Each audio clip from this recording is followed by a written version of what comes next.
نحمده ونصلي ونسلم على رسوله الكريم اما بعد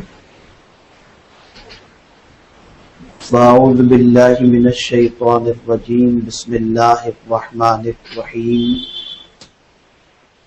يا ايها الذين آمنوا اتقوا الله وكونوا مع الصادقين صدق الله العظيم الصلاة والسلام عليك يا رسول الله الصلاة والسلام عليك يا حبيب الله الصلاة والسلام عليك يا نبي الله الصلاة والسلام عليك يا نور الله وعلى آلك وأصحابك يا حبيب الله صلى الله تعالى عليك وسلم۔ پیارے ساتھیو، آج الحمدللہ سنی دعوت اسلامی کی انٹلیکچوئل ونگ کی جانب سے منعقدہ یہ تربیتی کلاس میں پہلی گفتگو ہے، اور ہم کوشش کریں گے کہ دعوت دین کے راستے میں جو جوہر اور جو خوبی ایک داعی کی زندگی میں ہونا چاہیے اس کے حوالے سے چند باتیں میں عرض کر سکوں۔ چونکہ آج ہم درس کا آغاز کر رہے ہیں تو میں چاہوں گا کہ آقا کریم رؤوف الرحیم علیہ التحیۃ والتسلیم کے فرمان کی روشنی میں بسم اللہ شریف کی کچھ برکتیں پیش کر کے کام کے مکمل ہونے کی سند بھی حاصل کر لی جائے، اور اللہ رب العزت بسم اللہ کی برکت سے جس کام کا ہم آغاز کر رہے ہیں اللہ رب العزت اسے کامیابی اور کامرانی کے ساتھ ہمکنار بھی فرمائے۔ یہ بات ہمیشہ کے لیے یاد رکھیں کہ ہر جائز کام کا آغاز بسم اللہ شریف سے ہونا چاہیے، کہ در منصور میں حضرت جابر ابن عبداللہ رضی اللہ تعالیٰ عنہ سے روایت ہے کہ جب بسم اللہ الرحمن الرحیم نازل ہوئی تو بادل مشرق کی طرف سے بھاگا، ہوا ٹھہر گئی، سمندر میں جوش آ گیا، چوپایوں نے توجہ کے ساتھ اپنے کان سے سنا، شیطانوں پر آسمان سے پتھر برسے، اور اللہ رب العزت نے اپنی عزت و جلال کی قسم یاد فرماتے ہوئے ارشاد فرمایا، جس چیز پر بھی اس کا نام لیا جائے گا وہ اس میں برکت عطا فرمائے گا۔ تو میرے پیارے آقا صلی اللہ تعالی علیہ وسلم کے پیارے دیوانوں، ہم اللہ کے نام سے ہی شروع کر رہے ہیں، اور ہمیں یقین ہے جس پاک نام سے ہم نے آج درس کا آغاز کیا، اللہ رب العزت اپنے پیارے حبیب صلی اللہ علیہ وسلم کی نالین پاک کے صدقہ و طفیل ضرور بالضرور اس کام کے اندر برکتیں عطا فرمائے گا۔ جس طریقے سے بسم اللہ الرحمن الرحیم کی فضیلت ہے، اسی طریقے سے آقا کریم رؤوف الرحیم علیہ التحیۃ والتسلیم پر درود مبارکہ کا تحفہ پیش کرنا، اس کی بھی فضیلت ہے، اور ہم لوگوں کے معمولات میں سے ہے کہ ہم آغاز میں بسم اللہ شریف اور پھر آقا کریم صلی اللہ تعالی علیہ وسلم پر درود مبارکہ کی سوغات پیش کر کے اپنے کام کی تکمیل اور برکت کی سند حاصل کرنے کی کوشش کرتے ہیں۔ تو آئیے میں آپ کو بتاؤں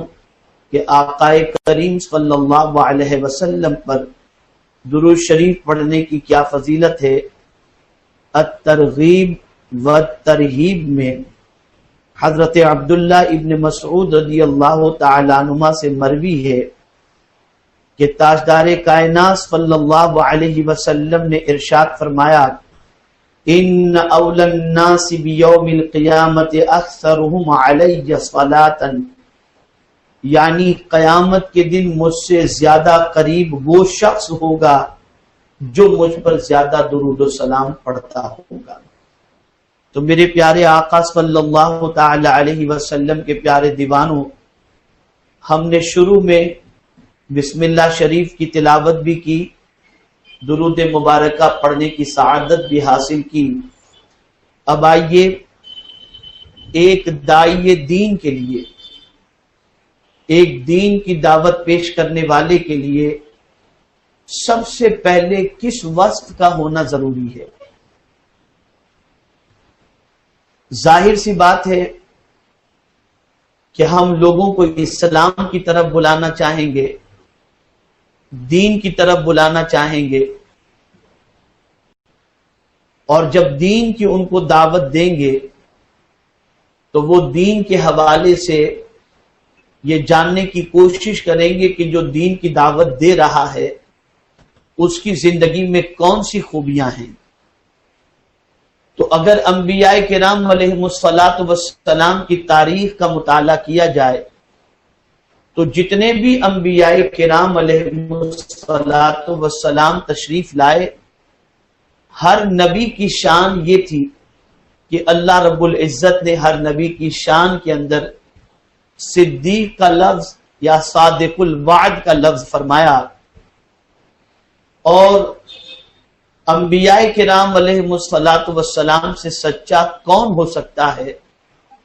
ظاہر سی بات ہے کہ ایک انسان سوسائٹی میں رہتا ہے، انسانوں کے درمیان رہتا ہے، انسانوں کے ساتھ زندگی گزارتا ہے، لین دین کرتا ہے، تجارت کرتا ہے، پڑوس میں رہتا ہے، سفر کرتا ہے۔ تو اس سفر میں انسان کی جو سب سے بڑی خوبی نمایاں طور پر ابھر کر کے سامنے آتی ہے وہ یہ ہے کہ وہ اپنے وعدے کے سلسلے میں، اپنی زبان کے سلسلے میں، اپنے کلام کے سلسلے میں کس حد تک سچا ہے۔ اس لیے کہ جو دنیاوی معاملے کے اندر سچا ہوگا تو انشاءاللہ لوگ اسے دین کے معاملے کے اندر بھی سچا ماننے پر مجبور ہو جائیں گے۔ اسے آپ آقا کریم صلی اللہ علیہ وسلم کی زندگی پاک سے دیکھیں کہ رسول گرامی وقار صلی اللہ تعالی علیہ وسلم ابھی اسلام کی دعوت کا آغاز نہیں فرمایا، لیکن مکے کے ایک ایک شخص کی زبان پر تاجدار کائنات صلی اللہ تعالی علیہ وسلم کے حوالے سے جو جملے ملتے ہیں وہ یہی جملے کہ محمد صلی اللہ علیہ وسلم سچے ہیں۔ تو پتہ یہ چلا کہ سچا ہونے کی اپنی پہچان اگر کوئی انسان بنا لیتا ہے تو پھر اس سچائی کی دعوت کو جس کی طرف آپ لوگوں کو بلا رہے ہیں اس سے لوگوں کو قبول کرنے میں کوئی زیادہ ہچکچاہٹ نہیں ہوتی۔ تو میرے پیارے آقا صلی اللہ علیہ وسلم کے پیارے دیوانوں، داعیان دین کے اندر جو سب سے بڑا وصف ہونا چاہیے وہ یہ ہے کہ وہ قول اور عمل کے معاملے کے اندر سچا ہو، اور جب وہ سچا ہوگا تو لوگ اس پر بھروسہ کریں گے، جب وہ سچا ہوگا لوگ اس کی باتوں کو مانیں گے، جب وہ سچا ہوگا لوگ اس کے ساتھ لین دین کریں گے، جب وہ سچا ہوگا تو لوگ اس کے پاس اپنی امانتیں رکھیں گے، جب وہ سچا ہوگا تو اس سچ کا فائدہ دعوت کے میدان کے اندر اس سے ضرور میسر ہوگا۔ آپ دیکھیں قرآن مقدس میں اللہ رب العزت نے ارشاد فرمایا، یا ایھا الذین آمنوا اتقوا اللہ وَكُونُوا مَعَ الصَّادِقِينَ، آپ نے رہنا ہے، کسی کے ساتھ تو رہنا ہے، تو کس کے ساتھ رہیں؟ تو اللہ رب العزت نے ارشاد فرمایا، اے ایمان والو اللہ سے ڈرو اور سچوں کے ساتھ ہو جاؤ۔ اس لیے کہ جب سچوں کے ساتھ آپ ہو جائیں گے تو یہی سچائی سچوں کے ساتھ رہنے کی وجہ سے آپ کو بھی میسر ہوگی، اور یہ سچائی آپ کو کامیابی اور کامرانی سے ہمکنار فرمائے گی۔ سچائی کی فضیلت میں پروردگار جل جلالہ نے انبیاء کرام علیہم الصلاۃ والسلام کی جس طریقے سے مدح و ثنا فرمائی اور ان کی شان بیان فرمائی، اس کو آپ دیکھیں سورہ مریم کے اندر آیت نمبر 41 میں اللہ رب العزت حضرت ابراہیم علیہ الصلاۃ والسلام کی شان کو بیان کرتا ہے، وَاذْكُرْ فِي الْكِتَابِ إِبْرَاهِيمَ إِنَّهُ كَانَ صِدِّيقًا نَبِيًّا، اور یاد کرو حضرت ابراہیم علیہ الصلاۃ والسلام کے ذکر پاک کو کتاب میں، بے شک وہ صدیق تھے۔ تو حضرت ابراہیم علیہ الصلاۃ والسلام کے ذکر کو اور آپ کی ذات کو یاد کرنے کے حوالے سے فرمایا گیا، اور آپ کے جس وصف کو اجاگر کیا گیا وہ وصف صدیق ہے۔ اور ہر نبی اسلام کی دعوت دینے کے لیے آتے ہیں۔ نبی کا مشن ہی یہ ہوتا ہے کہ جو خدا سے دور ہیں ان کو خدا سے قریب کیا جائے۔ نبی کا مشن ہی یہ ہوتا ہے کہ بھٹکے ہوئوں کو سیدھے راستے کی تعلیم دی جائے۔ نبی کا مشن ہی یہ ہوتا ہے گم گشتگان راہ ہدایت کو سیدھے راستے کا مسافر بنایا جائے۔ اور ظاہر سی بات ہے کہ وہ جو دین کی دعوت دیتے ہیں، اور جتنے بھی انبیاء نے دین کی دعوت دی، ان سارے انبیاء کرام علیہم الصلاۃ والسلام میں جو وصف نمایاں طور پر نظر آتا ہے وہ سچائی ہے، صدق۔ امت مسلمہ کے لیے اور خاص طور پر داعیان دین کے لیے یہ وصف حد درجہ کمال کا ہے، اور اسی وصف کے ذریعے آپ لوگوں کو دین کے قریب بھی کر سکتے ہیں، اور اللہ رب العزت اور اس کے پیارے حبیب صلی اللہ علیہ وسلم کے بھی قریب کر سکتے ہیں۔ اللہ رب العزت نے حضرت اسماعیل علیہ الصلاۃ والسلام کی شان قرآن مقدس میں بیان فرمائی تو ارشاد فرمایا، وَاذْكُرْ فِي الْكِتَابِ إِسْمَاعِيلَ إِنَّهُ كَانَ صَادِقَ الْوَعْدِ وَكَانَ رَسُولًا نَبِيًّا، اور یاد کرو کتاب میں حضرت اسماعیل علیہ الصلاۃ والسلام کو کہ بے شک وہ وعدہ وفا کرنے والے اور سچ بولنے والے رسول تھے، نبی تھے۔ میں نے جیسا کہ پہلے بتایا کہ چونکہ ہر نبی اسلام کی دعوت دینے کے لیے آتے ہیں، اور آپ انٹلیکچوئل ونگ سے متعلق ہیں، اور آپ کا مشن بھی یہ ہے کہ آپ کالج اور یونیورسٹی کے اندر اور ہائی سکولز کے اندر اور اپنے اپنے پروفیشن کے اندر جہاں جہاں بھی آپ ہیں، وہاں پر وہ لوگ جو اسلام کی اعلیٰ قدروں سے ناواقف ہیں، معبود برحق کی فرما برداری کے خلاف زندگی گزار رہے ہیں، اسلام سے متعلق کنفیوژن کے شکار ہیں، آپ انہیں اسلام کی حقانیت اور اس کی سچائی کی طرف بلائیں۔ لیکن بلانے سے پہلے آپ میں جو کمال ہونا چاہیے، جو وصف ہونا چاہیے، وہ وصف ہے سچائی کا۔ اس لیے کہ آپ کی سچائی جو ہے وہ آپ کی آگے کی باتوں کو دین کے سلسلے میں منوانے کے لیے لوگوں کے لیے مؤثر ثابت ہو سکتی ہے۔ اسی طریقے سے حضرت ادریس علیہ الصلاۃ والسلام کے متعلق فرمایا گیا، وَاذْكُرْ فِي الْكِتَابِ إِدْرِيسَ إِنَّهُ كَانَ صِدِّيقًا نَبِيًّا، اور یاد کرو کتاب میں حضرت ادریس علیہ الصلاۃ والسلام کو، بے شک وہ صدیق تھے اور نبی تھے۔ یہاں سے یہ بات سمجھ میں آئی کہ حضرت ادریس ہو، حضرت اسماعیل ہو، حضرت ابراہیم ہو، ان سب کی شان جب رب قدیر جل جلالہ نے بیان فرمائی تو ان کے اس وصف کی طرف توجہ دلائی کہ وہ سچے تھے، صدیق تھے۔ اب اگر کوئی بندہ سچ بولتا ہے، بسا اوقات اس کے سامنے ایسے مسائل ہوتے ہیں کہ چند ٹکوں کے فائدے کی بات آ جاتی ہے تو اس کی زبان پھسل جاتی ہے، کچھ ایسے معاملات درپیش ہوتے ہیں جہاں اس کی زبان سے جھوٹ نکل جاتا ہے، کبھی مالی منفعت کی خاطر انسان جھوٹ بول دیتا ہے۔ اس کی سب سے بڑی وجہ یہ ہے کہ مسلمان نے یہ سوچا کہ سچ کے حوالے سے کہ ہو سکتا ہے کہ یہاں پر میں جھوٹ بولوں اور میرا کام ہو جائے، اور اس وجہ سے وہ جھوٹ بول دیتا ہے۔ حقیقت یہ ہے کہ ایک مسلمان کی ذمہ داری یہ ہے کہ اس کی زبان ہمیشہ جھوٹ سے خالی رہے، وہ جب بھی بولے تو سچ ہی بولے، اس لیے کہ قوم اس کے اوپر اعتماد کر رہی ہے اور قوم اس کے حوالے سے اچھا گمان رکھتی ہے۔ آپ دیکھیں یہ سیدنا غوث الثقلین رضی اللہ المولا تبارک و تعالی عنہ کی طرف منسوب ماہ مبارک ہے۔ آپ سوچو کیسا واقعہ ان کے ساتھ پیش آیا، ڈاکوؤں نے گھیر لیا تھا نا، نکلے تھے وہ دین کی راہ کے اندر، ابھی دعوت و تبلیغ کا کام انہوں نے شروع نہیں کیا تھا، ابھی رشد و ہدایت کا پیغام انہوں نے لوگوں کو نہیں دیا تھا، ابھی تو ایجوکیشن کے سفر میں تھے، علم حاصل کرنے کے لیے نکلے تھے۔ لیکن آپ کو معلوم ہے کہ اسی سفر کے اندر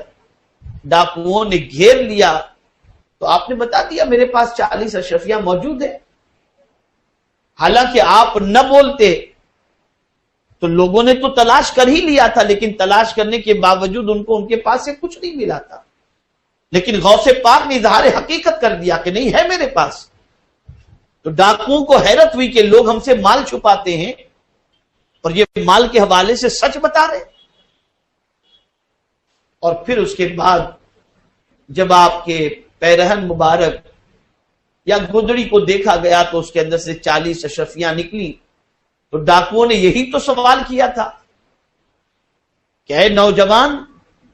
ہم نے تو تلاش کر لیا تھا، ہمیں نہ مل پایا یہ خزانہ، لیکن تم نے سچ بول دیا، تو آخر یہ سچ بولنے کی وجہ کیا ہے؟ تو سیدنا غوث پاک رضی اللہ تعالیٰ عنہ نے ارشاد فرمایا، میں گھر سے جب نکل رہا تھا تو میری والدہ نے مجھ سے فرمایا تھا کہ بیٹے سچ کا دامن مت چھوڑنا۔ ماں اور بھی کچھ نصیحت کر سکتی تھی، بیٹے نماز مت چھوڑنا، تلاوت مت چھوڑنا، حرام کبھی مت کھانا، حلال کا خیال رکھنا، لیکن ماں نے وہ ساری نصیحتیں نہیں کی۔ ماں نے بس ایک نصیحت کی، اور وہ یہ کہ بیٹے سچ کا دامن مت چھوڑنا، اس لیے کہ بچہ نمازی تو پہلے ہی سے تھا، روزے دار تو پہلے ہی سے تھا، قاری قرآن تو پہلے ہی سے تھا، حافظ قرآن پہلے ہی سے تھا، اور حلال کا خیال رکھنے والا پہلے ہی سے تھا۔ اب جو وصف آگے چل کر دعوت کے میدان میں سب سے زیادہ مؤثر ہو سکتا ہے، اسی وصف کی تربیت کی ضرورت تھی اور اس میں نکھار لانا تھا۔ اس لیے غوث پاک سے فرمایا بیٹے سچ کا دامن نہ چھوڑنا۔ اور ڈاکوؤں نے بھی پوچھا کہ آپ نے یہ سچ سچ کیوں بتا دیا، چھپا لیتے؟ تو غوث پاک نے یہی تو فرمایا کہ میں نے اپنی ماں سے وعدہ کیا تھا کہ ماں میں سچ کا دامن کبھی نہیں چھوڑوں گا۔ بس اتنا سننا تھا کہ ڈاکوؤں نے یہی تو کہا کہ آپ کو آپ کی ماں سے کیے ہوئے وعدے کا خیال ہے، لیکن ہم نے رب سے وعدہ کیا ہے، ہم بھول گئے، آپ گواہ ہو جاؤ، ہم ڈاکو گری سے اور ڈاکو کے پیچھے سے ہم توبہ کرتے ہیں، اور آج کے بعد نہ کسی کا مال لوٹیں گے، نہ ڈاکہ زنی کریں گے، بلکہ آج کے بعد اسی راستے پر چلیں گے جس راستے پر چلنے کی آپ ہمیں دعوت دیں گے۔ تو یہاں سے یہ بات سمجھ میں آئی کہ دعوت کے لیے سچائی کا وصف یہ بہت زیادہ ضروری ہے، یہ خوبی بہت ضروری ہے۔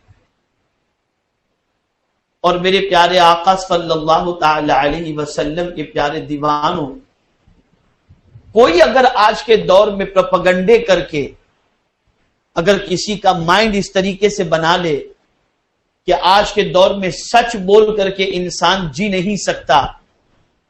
اور سچ بولنے میں معاذ اللہ نقصان ہے، تو در حقیقت ایسی سوچ یہ قرآنی سوچ تو نہیں ہو سکتی، اور رسول اعظم صلی اللہ علیہ وسلم کی سنت والی سوچ نہیں ہو سکتی۔ ایسی سوچ یہ کافروں کی سوچ تو ہو سکتی ہے اور ان کی فکر تو ہو سکتی ہے، مسلمان کی فکر نہیں ہو سکتی۔ مسلمان کو یہ فکر رکھنا چاہیے کہ قرآن مقدس میں اور احادیث رسول صلی اللہ علیہ وسلم میں جس وصف کے منفعت کے حوالے سے بتا دیا گیا، یقیناً وہ وصف فائدہ مند ہے۔ اب آپ دیکھیں سچائی کے فائدے کے حوالے سے قرآن مقدس میں اللہ نے فرمایا یوم ینفع الصادقین صدقہم، قیامت میں مال نفع نہیں پہنچائے گا، اولاد نفع نہیں پہنچائے گی۔ جس مال و اولاد کے لیے انسان اپنی زندگی کی صبح و شام خرچ کرتا ہے، وہی اولاد و مال قیامت میں نفع نہیں پہنچائیں گے۔ لیکن کیا چیز قیامت میں نفع پہنچائے گی؟ تو رب قدیر جل جلالہ نے فرمایا یوم ینفع الصادقین صدقہم، قیامت کے دن سچ بولنے والوں کو ان کا سچ نفع پہنچائے گا۔ تو جو چیز قیامت میں نفع بخش ہے وہی چیز دنیا کے اندر بھی نفع بخش ہے۔ اور میرے پیارے آقا صلی اللہ تعالی علیہ وسلم کے پیارے دیوانوں، آقا کریم رؤوف الرحیم علیہ تحیت و تسلیم نے اپنی امت سے کیا ہی خوب فرمایا، علیکم بالصدق ان الصدق بر ان البر یہدی الی الجنہ، کہ سچ کو لازم پکڑو کہ بے شک سچ نیکی ہے، اور یہ ایسی نیکی ہے جو جنت تک لے کر کے جاتی ہے۔ تو ایک دائی کے لیے ضروری ہے کہ اس میں سب سے پہلا وصف بنیادی طور پر سچائی کا ہونا چاہیے، کہ آپ جب بھی بولیں، چاہے وہ کالج کا معاملہ ہو، یونیورسٹی کا معاملہ ہو، پروفیشن کا معاملہ ہو، یا کہیں کا بھی معاملہ ہو، آپ کی زبان سچ سے تر ہونی چاہیے، سچ سے بالا تر نہیں ہونی چاہیے۔ اور اگر اس میں آپ نے کسی طرح سے کمپرومائز کر لیا اور آپ نے سچ کو جھوٹ کے ساتھ مکس کر لیا، تو پاسبل ہی نہیں ہے کہ آپ کی دعوت کسی طریقے سے کامیابی کی شاہراہ پر گامزن ہو سکے، یا آپ ایز اے دائی سکسیس ہو سکیں۔ یہ پاسبل نہیں، اس لیے کہ آج تک آقا کریم صلی اللہ علیہ وسلم سے لے کر صحابہ تک، اور صحابہ سے لے کر تابعین تک، تابعین سے لے کر طبع تابعین، اور طبع تابعین سے لے کر کے آج تک جتنے بھی داعیان دین تشریف لائے، اور کسی داعی دین کی زندگی کو اگر آپ دیکھیں تو ان کی زندگی میں یہ وصف آپ کو نمایاں طور پر ملے گا، اور اس میں کسی طریقے کا کوئی کمپرومائز آپ کو نظر نہیں آئے گا۔ تو اگر آپ کو کام کرنا ہے، اور یقیناً کام کرنا ہے، تو اور جب کام کرنا ہے تو کام کے حوالے سے تربیت کا آغاز آج ہم نے سچائی سے اس لیے کیا تاکہ آپ سچ بولنے کی پریکٹس بھی کریں، سچ کے اوپر گامزن بھی رہیں، سچ بولنے کے عادی بھی بنیں، اور جب آپ سچائی کے خود پیکر بن جائیں گے تو آپ جب کسی کے سامنے اسلام کی دعوت پیش کریں گے تو وہ یہی کہے گا کہ یہ شخص جب دنیاوی معاملے کے اندر جھوٹ نہیں بولتا تو دینی معاملے میں اور آخرت کے معاملے میں بھی جھوٹ نہیں بولے گا۔ اسی لیے آپ دیکھیں آقا کریم صلی اللہ تعالی علیہ وسلم نے پہلی مرتبہ جب اسلام کی دعوت کوہ صفا سے دی تو دعوت دینے سے پہلے اپنے وجود کو منوایا، اور حضور صلی اللہ علیہ وسلم نے اس وقت موجود لوگوں سے ارشاد فرمایا کہ اگر میں یہ کہوں کہ اس وقت پہاڑ کی اس جانب سے ایک لشکر تم پر حملہ آور ہونے والا ہے، تو تمہارا اس سلسلے میں کیا خیال ہے؟ آقا کریم صلی اللہ علیہ وسلم پہاڑ کی چوٹی پر کھڑے ہیں، ادھر قریش کھڑے ہیں، ادھر مکہ مکرمہ کے سربراہ افراد موجود ہیں، اور سرکار صلی اللہ علیہ وسلم پہاڑ کی چوٹی پر کھڑے ہیں۔ حضور صلی اللہ علیہ وسلم کو یہ لوگ بھی نظر آتے ہیں، اور پہاڑ کی دوسری جانب کا منظر بھی سرکار کی نگاہوں کے سامنے ہے۔ لیکن قربان جائیے، حضور صلی اللہ علیہ وسلم نے جب یہ فرمایا کہ میں کہوں کہ اس جانب سے کوئی لشکر تم پر حملہ آور ہونے والا ہے تو تمہارا کیا خیال ہے؟ برجستہ سب نے کہا اے محمد صلی اللہ علیہ وسلم،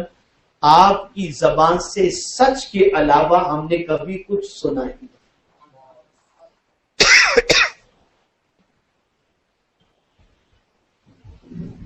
تو دعوت اسلام سے پہلے اس کے آغاز کے موقع پر آقا کریم صلی اللہ علیہ وسلم نے سب سے اپنی ذات منوائی، کس وصف کے ساتھ؟ سچ کے وصف کے ساتھ، سچ کے وصف کے ساتھ۔ تو ایک مبلغ کی ذمہ داری ہے، ایک داعی دین کی ذمہ داری ہے کہ اس میں یہ وصف خاص طور پر ہونا چاہیے۔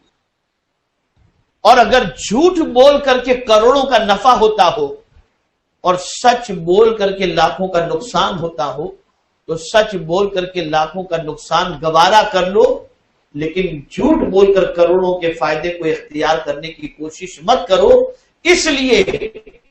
کہ کروڑوں کا فائدہ جھوٹ بول کر کے جو ملتا ہے وہ ختم ہو جائے گا، لیکن سچ بول کر کے اگر نقصان بھی ہوتا ہے تو اللہ رب العزت اس نقصان کے عوض کے اندر اس کا نعم البدل عطا فرما کر پروردگار سچ کی برکتوں سے مالا مال فرمائے۔ تو آپ نے آج کی نشست کے اندر اس بات کو خاص طور پر ذہن میں رکھنا ہے کہ دامن سچ، دامن صدق، اس کو قطعی طور پر نہیں چھوڑنا۔ اور پھر انسان سچ کے اعتبار سے پہچانا جاتا ہے، سچ کے اعتبار سے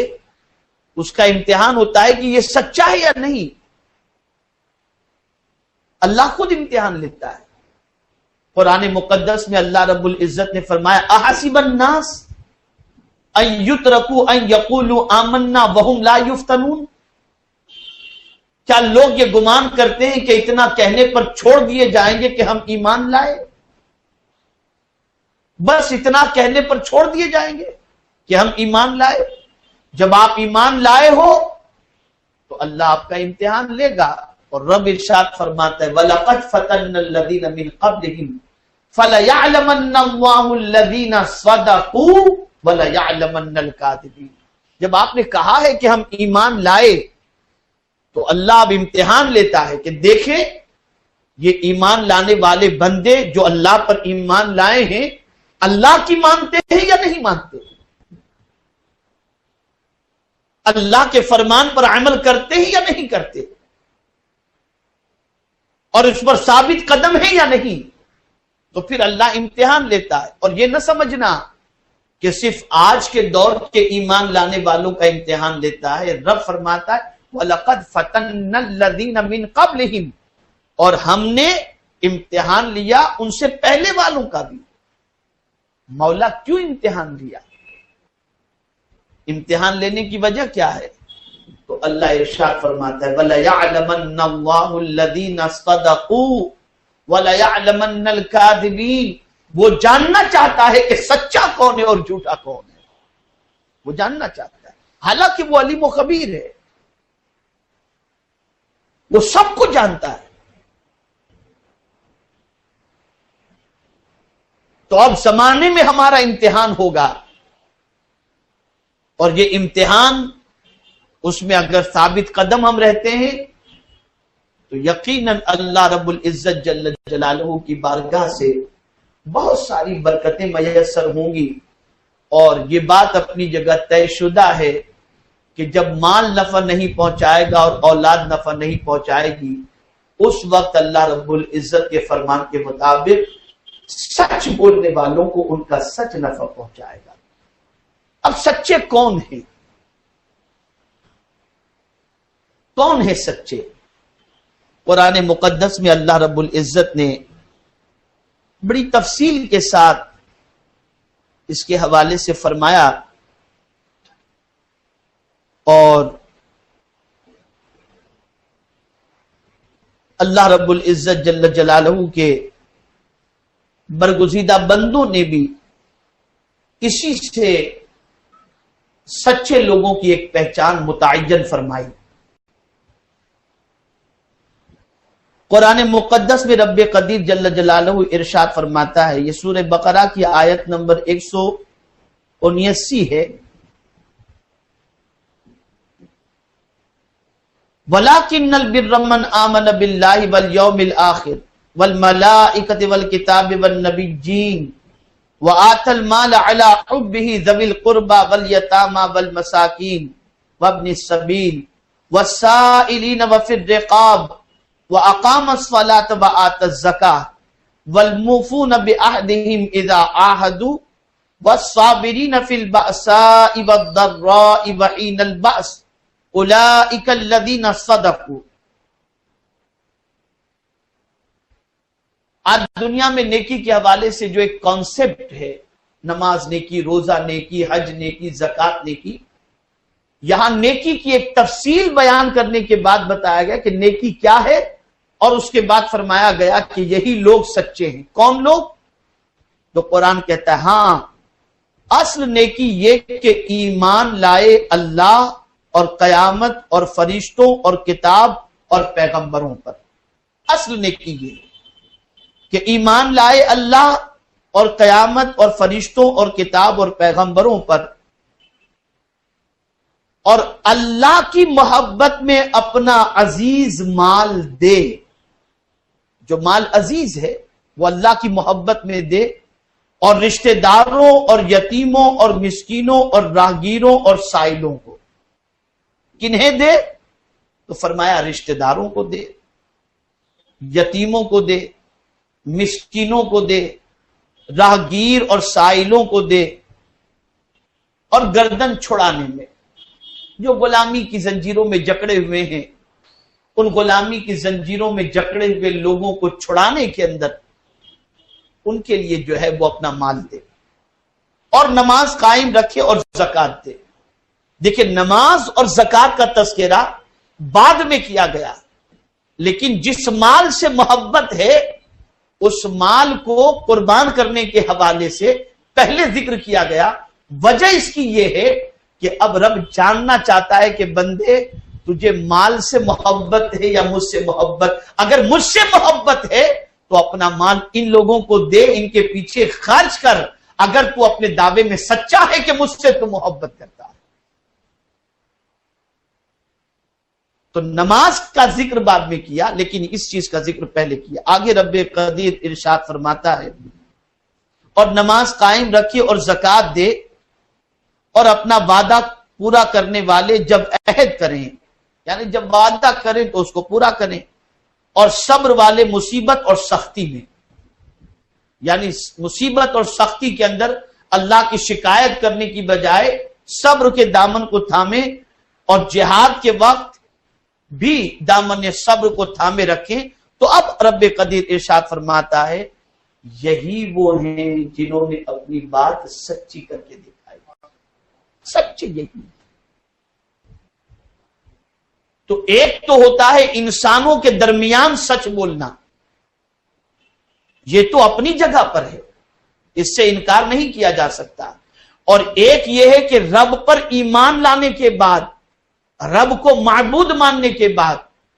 اس کے اس دعوے کے اندر ہم سچے ہیں یا نہیں، اس کو پروف کرنا۔ تو اس کو پروف کرنے کا طریقہ قرآن نے یہ بتا دیا کہ عزیز مال کو خرچ کرنا، مصیبت میں شور نہ مچانا،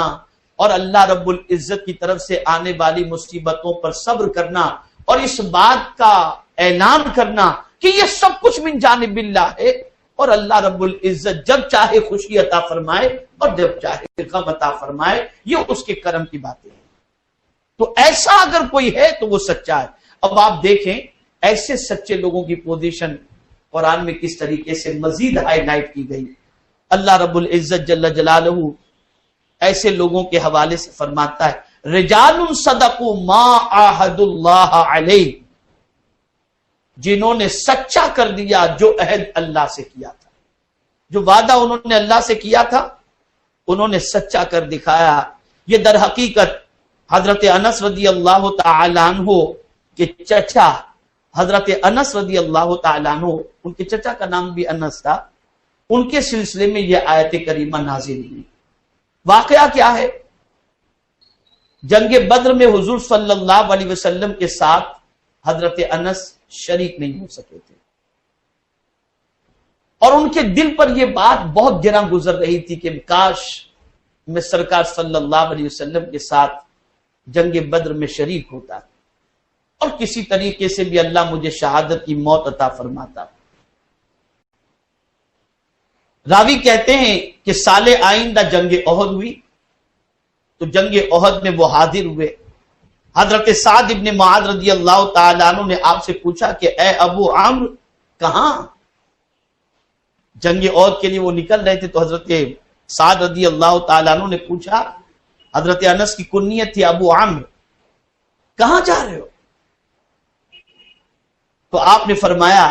جنت کی ہوا کیا خوب ہے،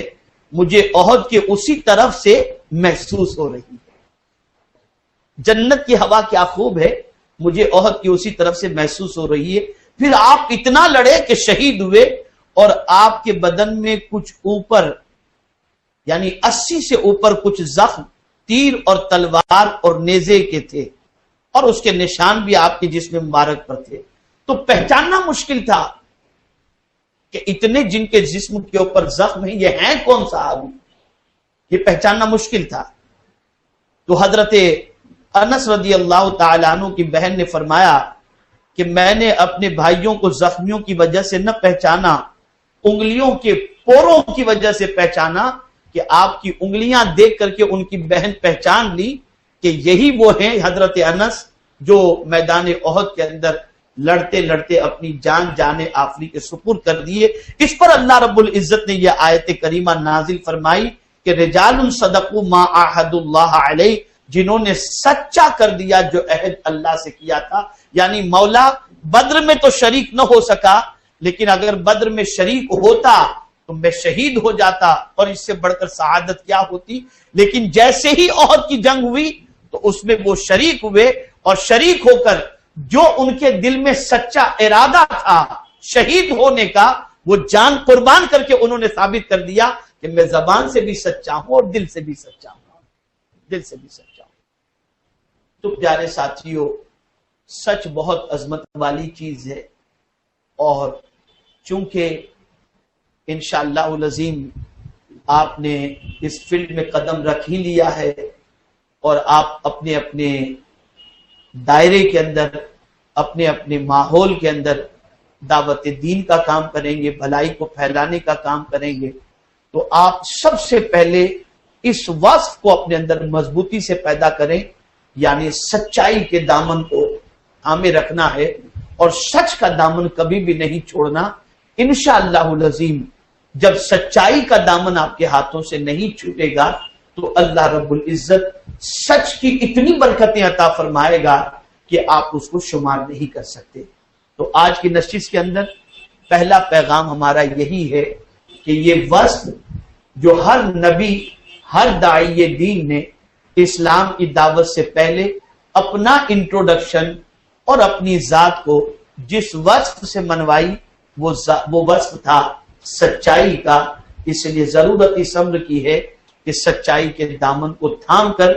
ہم اپنے قدم کو آگے بڑھائیں. انشاءاللہ العظیم لوگ جب ہماری سچائی کے معترف ہو جائیں گے اور ہمیں جب دنیاوی معاملے میں سچا قبول کر لیں گے تو انشاءاللہ ہماری دعوت بھی سچی دعوت ہے، اسے قبول کرنے میں کسی کو ہچکچاہٹ نہیں ہوگی، اور انشاءاللہ العظیم وہ ہماری دعوت قبول کر کے سچائی کے ذریعے اللہ عز و جل اور اس کے پیارے حبیب صلی اللہ علیہ وسلم کے قرب کی دولت سے مالا مال ہوں گے. اللہ رب العزت سرکار مدینہ صلی اللہ علیہ وسلم کی نالین پاک کے صدقہ و طفیل ہم سب کو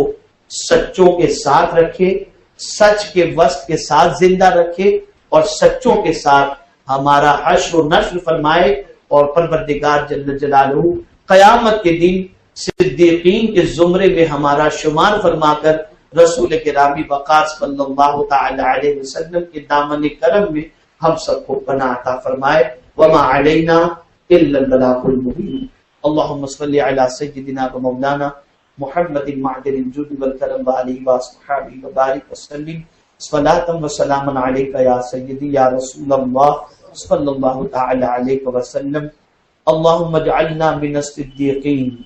اللهم اجعلنا من عبادک الصالحین، اللهم اجعلنا من عبادک المتقین، اللهم اجعلنا من عبادک الصادقین، اللهم ربنا لا تجعلنا فتنة للقوم الظالمين ونجنا برحمتك من القوم الكافرين، اللهم إنك عفو تحب العفو فاعف عنا يا كريم، سبحانك اللهم وبحمدك أشهد أن لا إله إلا أنت أستغفرك وأتوب إليك، سبحانك اللهم وبحمدك أشهد أن لا إله إلا أنت استغفرك واتوب الیک، سبحانك اللهم وبحمدك اشهد ان لا اله الا انت استغفرك واتوب الیک، وصلی اللہ تعالی علی خیر خلقہ ونور عرشہ سیدنا و مولانا محمد وآلہ وصحبہ اجمعین برحمتک یا ارحم الراحمین۔